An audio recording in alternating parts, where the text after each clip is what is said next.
ध्यान होगा, कुछ दिनों पहले उपराज्यपाल महोदय की तरफ से एक प्रेस रिलीज, एक प्रेस नोट जारी हुआ जिसमें कहा गया कि एक अस्पताल घोटाले के अंदर जांच के अनुमति दे दी गई है। हालांकि एलजी महोदय को अस्पताल घोटाला ना कह के इसको अस्पताल का तथाकथित घोटाला कहना चाहिए था, या उनको कहना चाहिए था ऐसा आरोप है। उन्होंने गलत शब्दों का प्रयोग किया, उन्हें नहीं करना चाहिए था। मगर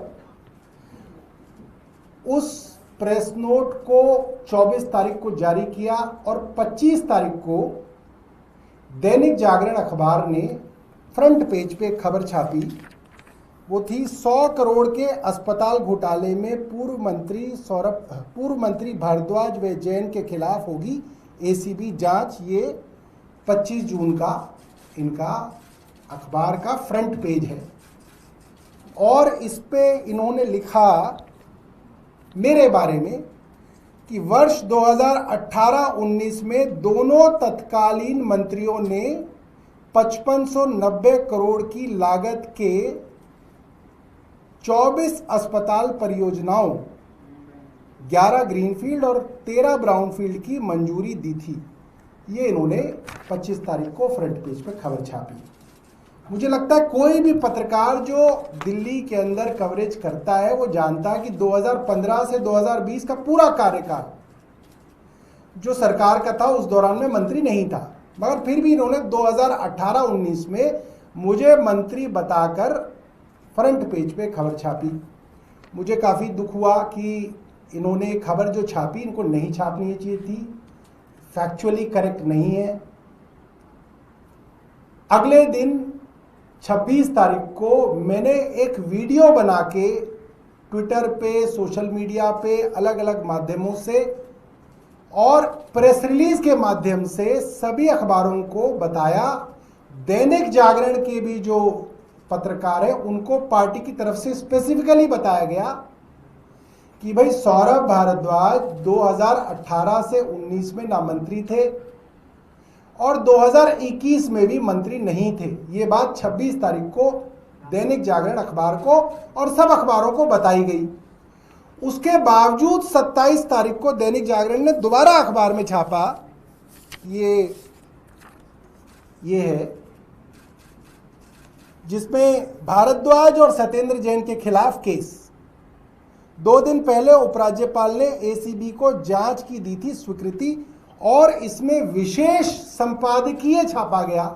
यानी कि संपादक महोदय जो हैं दैनिक जागरण के, उन्होंने अपनी तरफ से एक विशेष जो है वो छापा, वो संपादकीय है। उसमें उन्होंने लिखा तत्कालीन स्वास्थ्य मंत्री और लोक निर्माण मंत्री को इस मामले में आरोपित बनाया गया है। तत्कालीन मतलब उस समय के। इन पर आरोप है कि 2018-19 में 5590 करोड़ की लागत वाली 24 अस्पताल परियोजनाओं, जिनमें 11 ग्रीनफील्ड और 13 ब्राउनफील्ड थी, उन्हें आप सरकार से स्वीकृति मिली थी। तो लिहाजा 2 बार दैनिक जागरण ने यह काम किया कि एक तो 25 तारीख को बेवजह उन्होंने मेरा नाम छापा और मुझे 2018-19 के समय का मंत्री बताया। उनको बताने के बावजूद, वीडियो और प्रेस रिलीज देने के बावजूद 27 तारीख को दोबारा उन्होंने वही चीज़ छापी और संपादक महोदय ने भी छापी। लिहाजा मैंने उनको जो है मानहानि का जो है एक नोटिस दिया है और मैं चाहूँगा कि वो अपनी जो त्रुटि है उसको ठीक करें, नहीं तो मैं उनके ऊपर मानहानि का मुकदमा भी करूँगा। और मैं सब पत्रकार साथियों को ये बताना चाहता हूँ, देखिए हमारे लिए भी बड़े भारी मन से ये होता है कि हम किसी अपने पत्रकार या संपादक बंधु के ऊपर ये मुकदमा करें। अच्छा नहीं लगता, समय भी लगता है, मगर संपादक मित्रों को और पत्रकार मित्रों को ये बात समझने की ज़रूरत है, कोई आदमी राजनीति के अंदर अगर ईमानदारी से काम करता तो उसमें बड़ा त्याग लगता है। और सिर्फ उस आदमी का त्याग नहीं लगता, पूरे परिवार का, उसके साथ काम करने वाले वर्कर्स का 10-12 साल का त्याग लगता है। हर कदम पर आपके लिए लालच है, हर कदम पर आपके लिए फिसलन है, और बड़ी मजबूती से आप सैकड़ों त्याग करके ये करते हो कि नहीं भाई हम जो है ईमानदारी से काम करेंगे। और इतनी ईमानदारी से काम करने के बाद अगर आप उसको 5500 करोड़ रुपए के तथाकथित एलिगेशन के अंदर घोटाले को आप पहले ही कह देंगे। 25 तारीख को अनुमति मिली है कि इस तथाकथित एलिगेशन की, आरोप की जांच हो जाए, अनुमति मिली है, जांच भी शुरू नहीं हुई है। जिस दिन जांच शुरू होने की अनुमति मिली है उस दिन अखबार उसको 5500 करोड़ का घोटाला लिख रहा है और नीचे हमारा नाम लिख रहा है। ये गलत है, ये ठीक नहीं है राजनीति के अंदर। और आपको बताने के बाद आप दोबारा लिख रहे हैं उसको, तो मुझे लगता है वो गलत है। और इसीलिए जो है हमने जो है उनको ये नोटिस भेजा है और भारी मन से भेजा है। हमें उम्मीद है कि वो अपनी जो गलती है वो सुधारेंगे। ये मेरा जो है छोटा सा निवेदन। सर, एक सवाल था कि आज मुख्यमंत्री ने कहा कि जो डीटीसी कार्ड, पिंक पर्ची देते थे आप लोगों की जगह पिंक कार्ड शुरू होगा और ये सिर्फ दिल्ली के महिलाओं को मिलेगा, यानी जो बाकी लोग रह रहे हैं उनको नहीं मिल पाएगा। देखिए, आप इस बात को समझिए, दिल्ली की हर कल्याणकारी योजना को जिसको अरविंद केजरीवाल जी की सरकार ने शुरू किया, उसको बंद करने का सिर्फ एक ही स्टैंडर्ड ऑपरेटिंग प्रोसीजर है, एक ही एसओपी है कि इसमें घोटाला हो रहा था इसलिए हम इसको बंद कर रहे हैं। 250 मोहल्ला क्लिनिक के अंदर घोटाला बताया गया। भाई कौन है उस घोटाले के आरोपी, किसी को नहीं पता। आपने 250 मोहल्ला क्लिनिक बंद करने का आदेश दे दिया, कह दिया घोटाला हो रहा था। अब मैं आप पत्रकार बंधुओं से जानना चाहूंगा कि आप भारतीय जनता पार्टी के मंत्री को पकड़ें और उनसे पूछें, उनके मुख्यमंत्री को पूछें कि भाई एक बात बताओ, पिंक टिकट आपने कंडक्टरों को दे दी, जो महिला चढ़ी उसको आपने वो पिंक टिकट दे दी, उसने आपको 1 रुपया दिया नहीं, आपने उससे कुछ लिया नहीं, जितनी चाहे ज्यादा छपवा लो और छपवा लो।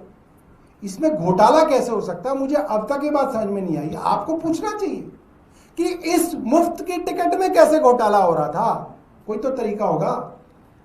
बसों को पेमेंट होती है वो किलोमीटर के हिसाब से होती है, वो बस खाली चले या भरी चले उससे कंसेशनर की पेमेंट का कोई लेना देना नहीं है, किलोमीटर स्कीम होती है। इतने किलोमीटर प्राइवेट बस चलेगी उसको इतनी पेमेंट होगी। तो इसमें घोटाला कैसे हो रहा था? अब घोटाला जरूर हो सकता है। क्यों? क्योंकि अगर आप किसी महिला को पास दोगे और जीवन भर का पास दोगे और उसको ये पता है कि ये पास नहीं मिलेगा तो मेरा रोज टिकट लगेगा, और इसमें आपने पात्रता ले आए, तुम दिल्ली की हो या नहीं हो, तुम साबित करो कि तुम दिल्ली की हो।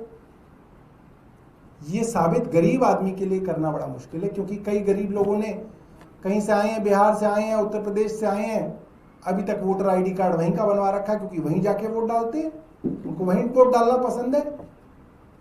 तो अब जो है उसको जो है आप वंचित रख देंगे। कई लोग हैं जिनके पास आज भी जो है दिल्ली का रेजिडेंशियल प्रूफ नहीं बनवाया, सारे सर्टिफिकेट अभी भी उत्तर प्रदेश के हैं, बिहार के हैं, राजस्थान के हैं, उन गरीब लोगों को आप वंचित करेंगे।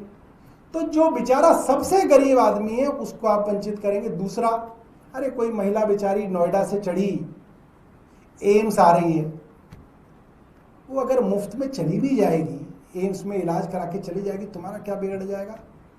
अब आप उससे टिकट लोगे उस गरीब महिला से।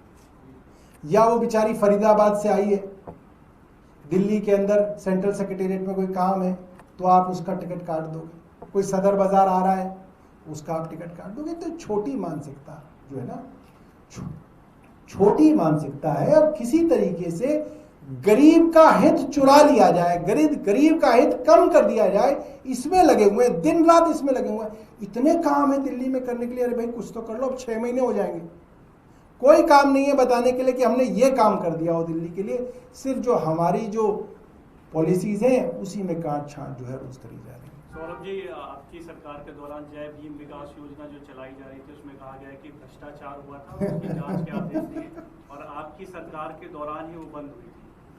ऐसा है, अभी 2 दिन पहले इनके एनवायरनमेंट मिनिस्टर ने कहा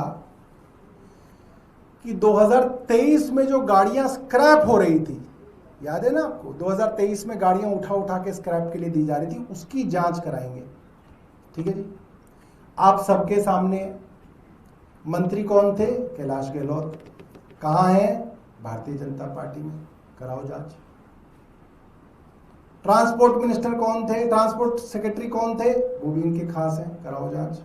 मैं चैलेंज कर रहा हूं, जांच कराओ तो सही। 2 प्रोसिक्यूशन सैंक्शन दो, 2 इंक्वायरी की सैंक्शन। अरे हवाबाजी है। कैलाश गहलोत जी के खिलाफ ये जांच करा सकते हैं। अब ये कह रहे हैं कि ये जो जय भीम योजना थी,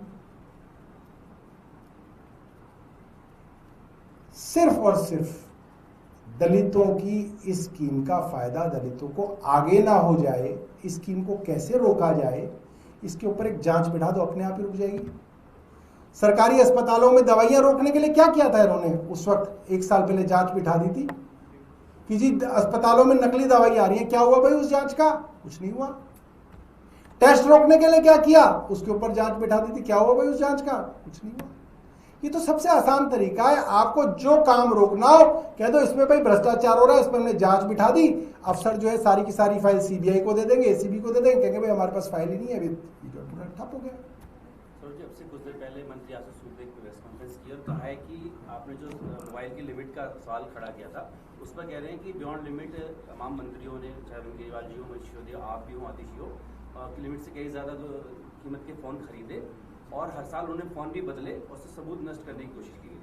अब देखो ऐसा है, अगर हम खरीदे तो तुम भी खरीद लेते, तो तुमने क्यों जो है वो लिमिट बढ़ाई 1.25 लाख की, 1.5 लाख की? ये सब हवाबाजी से काम नहीं चलता। आप ही बताओ आपने क्यों लिमिट बढ़ाई? हमने तो इनके मकान के बारे में अभी तक पूछा हुआ है कि भाई रेखा गुप्ता जी अगर 14 एयर कंडीशनर्स की जरूरत है तो आप ले लो, हमें कोई दिक्कत कोई ना आपके एयर कंडीशनर से। आप एयर कंडीशनर ले लो और अगर नहीं ले रहे तो बता दो कि अब मैं नहीं लूंगी, ताकि उसके भी ऊपर हम कल को आ जाएं कि भाई आपने ले लिए किसी और तरीके से, तुम ले लिए पीडब्ल्यूडी से नहीं, अब डीएसआईडीसी से आ जाएं, डीटीडीसी से ना आ जाए कई एयर कंडीशनर, और किसी तरीके से तो ना आ जाए। तो जो है वो सामने रखिए, हमें कोई दिक्कत नहीं।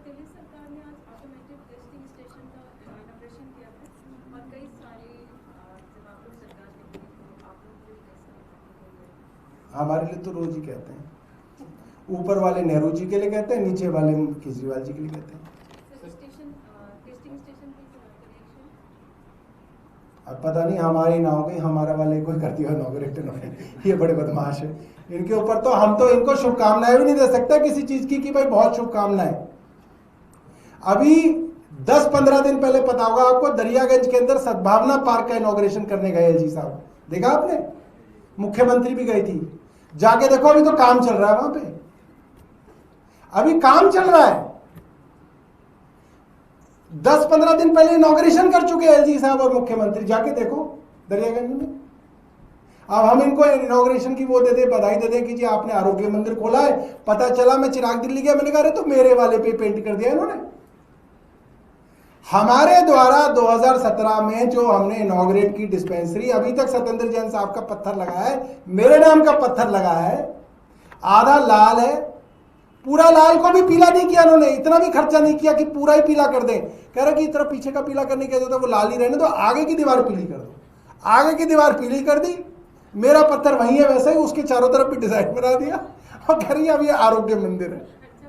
लोग कह रहे जी अब 2 मंदिर हो गए, एक शिव मंदिर था अब ये आरोग्य मंदिर हो गया है। तो फिर ये इनॉग्रेशन का क्यों खर्चा कर रहे हैं?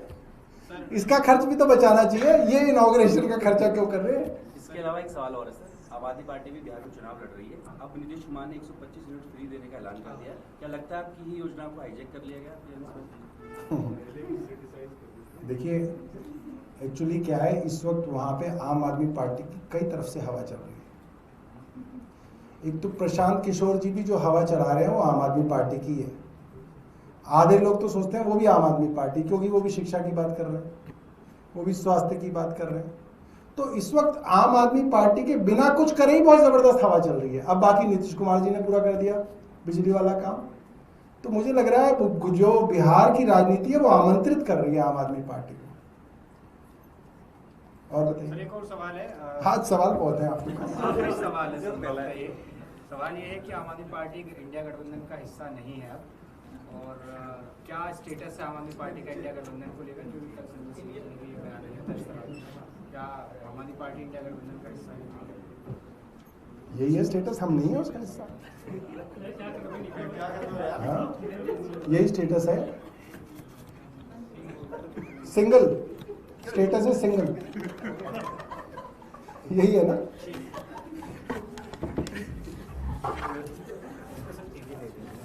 सिंगल पे